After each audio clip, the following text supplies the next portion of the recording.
If Tom Brady and Roger Goodell can't settle in the coming days, Judge Richard Berman wants them back in court August 31st and hopes to rule by September 4th, although he told the sides not to hold him to that date. It's a quick turnaround, which would be just 6 days before the Patriots season opener. Brady's suspension would then begin the following day, September 5th, according to our Sal Palantonio.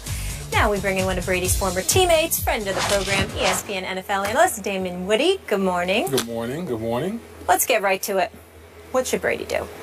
I think he should continue to fight. I mean, listen, we're talking about your last name. We talk about your legacy here. I mean, this is something that he's worked and crafted over a long period of time, and for him to quote unquote potentially settle or give up on it or admit guilt or admit guilt. I mean, that would be a huge mark on his legacy. You look at the court case what Judge Berman has mentioned in his last court hearing. I mean, there's a lot of question marks, a lot of things that he attacked the NFL on. So if you're Brady, you're feeling momentum right now. You're feeling pretty good about your case, the potential outcome of the case. Even if you lose, people still want to say you went down swinging and fighting against the NFL. I think in the end that will still be a win for Brady as far as his legacy is concerned. I like it. What do you think, Stephen A? Fair enough, but what the hell happened to your position on Tom Brady when this first went down? Nothing happened to it. Nothing happened to it. I'm just being real about it right now.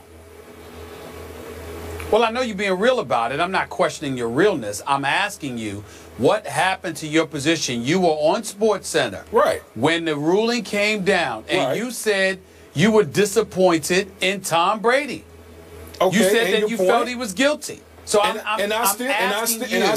still do. You asked me if I'm in Brady's shoes, what would I do? And I said I would continue to fight. I would fight it. Okay. So you're saying you would continue to fight even though you believe that he's guilty? Yeah. I mean, listen, if I'm in that man's shoes, why not? Why not fight it? Okay. Well, here's my thing. Tom Brady, I personally believe he shouldn't be suspended. I personally believe this is much ado about nothing. I can't believe it has lasted this long. All of those things are true. But to me, I would stop short of if I'm Tom Brady, of just admitting that I lied. So I get that argument, and I don't totally disagree with you and Skip on that. But if you are willing to admit you were uncooperative, then you played a role in the NFL drawing the conclusion that they've drawn. And if that's the case, what level of culpability do you deserve for that? That's where we all have to, I mean, I don't know how we get to a point where a settlement is reached. I personally don't understand for the life of me why the NFL is insisting that Tom Brady admits guilt in all of this. Listen, you want the brother suspended. As long as there's a suspension that takes place, I think it's absolutely foolish and petty for the NFL to insist that he admits guilt. But so long as he gets a suspension. Now, to me, if he gets the suspension and it's acknowledging that he was uncooperative, I think that should be enough, and I don't think it should be anything to fight about after that. Because if you're Tom Brady, you have to at some point acknowledge you brought all of this on yourself. At least be willing to admit, hey, if I had acted better and a bit more cooperative, it may not have gotten to this point. At least be willing to admit that. As long as he's willing to admit that, as far as I'm concerned, it should be over. But who knows? I mean, right now, it's just, I'm exhausted talking about it, to be quite honest with you. I'm disgusted with it. I just think it's petty. I think it's petty. Deflated footballs, 8 months? 8 months because of deflated footballs? I mean, damn. It's ridiculous. But it is what it is. Okay, but Stephen A., you know and I know this has become so much bigger than deflated footballs.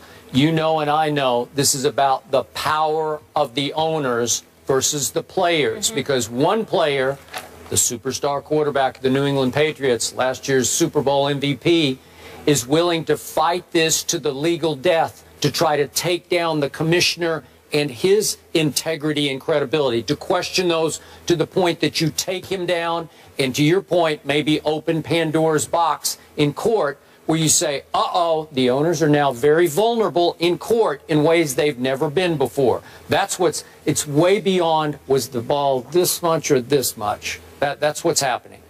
But let me bring it back to, okay, go ahead. Sure, go ahead. Okay. Go ahead. Go ahead. No, Back go ahead. to Mr. Woody. Okay, you stand by your position. You believe he had some guilt in this. Correct. Even though we have no smoking gun, we have, as Judge Berman has concluded, no direct evidence. It seems like the whole process was very unfair to Tom Brady, and we have as Judge Berman called it, the quantum leap from the Wells report to all of a sudden a 4-game suspension for what exactly? Non-cooperation? It doesn't make sense to Judge Berman. At least he's picking away, shooting holes in the NFL's case. Yet you stand by your position that you believe he was guilty. Why? Because I think, you know, the lack of cooperation. I think, you know, the destruction of the cell phone. To me, I go off common sense. My antennas are up as far as that's concerned. Why would you destroy your cell phone right in the meat of the investigation, when they're about to, you know, interview or need certain information off of the cell phone? You kept your prior cell phone, but you destroyed the one that the league was looking at. That is okay. There's that's something I just can't get over right now. Okay, I get that, but in fairness to Tom Brady, you realize his agent told him before he was interrogated by the Wells people that your cell phone cannot come into play here via the NFLPA. You cannot, they cannot invade your right to privacy, so that will never become an issue. So that's all that he knew at that point, and they already had all of his texts, because it takes 2 to text, from Jastrzemski, the equipment manager, who they had his cell phone. They had the other McNally's cell phone. So anything Brady had texted to either of those guys, they had in their possession, and there was no smoking gun. So, but Skip, what sense can you make of the whole destruction of the cell phone? What sense can you make of that? I think we were told that Don Yee told him. He told. That's what I just said. Yeah. No, they said. You know, he told him before. You don't have to worry about it. And then Brady said, just recurringly, I often destroy. I don't destroy it. I just change cell phones. But I just find that the timetable so suspicious. Suspicious. Yeah. Right in the middle of the investigation, all of a sudden you destroy it. To me, it's just I give a lot of pause to that right there. Okay. Have you heard anything internally from people you know around the Patriots who have suspicions of this? No. Of what Tom knew or didn't know? No. Okay. Okay. Just checking for the record. Yeah. Okay. So you're just going on your own instincts. You think he was more than generally aware of what was happening to the footballs? I think so. Okay. And from what we understand, he brought it on himself, man. The owners are split he brought here. it on himself, and that's and here's the bottom line. And, you know, listen. We constantly sit here. If a guy gets in trouble off the field, whether it's speeding at 143 miles per hour with a 12-year-old in the car, whether it's domestic abuse, domestic violence, whether it's child abuse or whatever the case may be, whether it is dudes that can't stay off the weed, it doesn't matter. There are so many issues that we get into that we use it as a teachable moment so guys moving forward won't make the same mistake. Well, in this case, why can't we do that? When it comes to Tom Brady, whether it was you lying, covering up for the Patriots organization, or just being aloof and dismissive because you were a puppet following the advice of the Players Association and their high-priced Michael Jordan-style lawyer with the innumerable billable hours and Jeffrey Kessler, the bottom line is that you came across as uncooperative to a league where Roger Goodell has dominion. And they're challenging that right now. Now, you can challenge it, and if you win, good for you. Chances are, however, you'll lose. You have to know this. You have to anticipate it. And when the bosses call you and they tell you this is serious business, you need to step up and handle this as honestly and candidly and as forthcomingly as you possibly can. You have an obligation to do that. And Tom Brady didn't do that. So in the end, he is somewhat culpable for where we are today. He's not an innocent bystander in all of this. Okay. He just isn't. You have forced me to reply one last time to your position. I think he was an innocent bystander. And I believe that through the Wells interrogation, he was astounded that he was being accused of something he had zero knowledge of. And he was shocked that he was becoming the fall guy for a campaign to get the Patriots for both Spygate and Deflategate. He became the fall guy. Will you open your eyes? Will you open your eyes? Did you not just finish saying a few minutes ago that Bill Belichick threw him under the bus the next day? Ask my quarterback. I don't have anything to do with that. So what was he blind to? What was he blind to? If Bill Belichick comes out less than 24 hours after an AFC Championship game win and says, don't ask me about that, I don't know anything about that, ask my quarterback, then shouldn't it have been clear? Is Tom Brady suddenly dumb?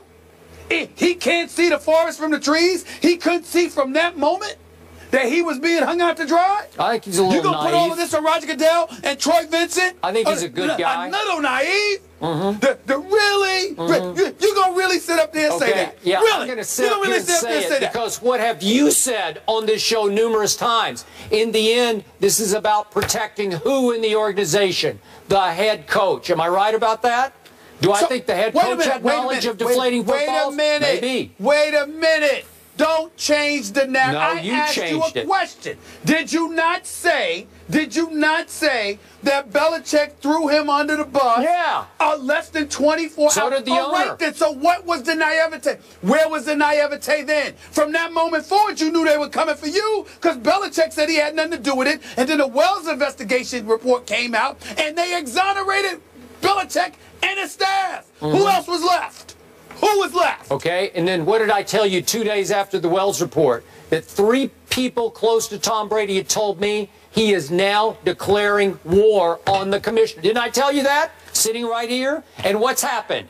Not only has he fought the war through court, he's winning. As Damien just said. That is not what I said. Hold on. First of all, don't give me some winning during the court because we don't know that, number one. And number two, what I said was your coach threw you under the bus. So from the moment he threw you under the bus, according to Skip Bayless, how was he naive to what was going on then?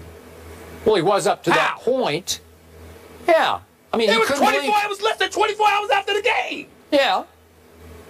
Okay, well, they were all deflecting. So that means he knew from that moment it was going to be on him. But Bob Kraft was defending Tom Brady at that point, and Brady was like, I don't know anything about it. He was laughing about it.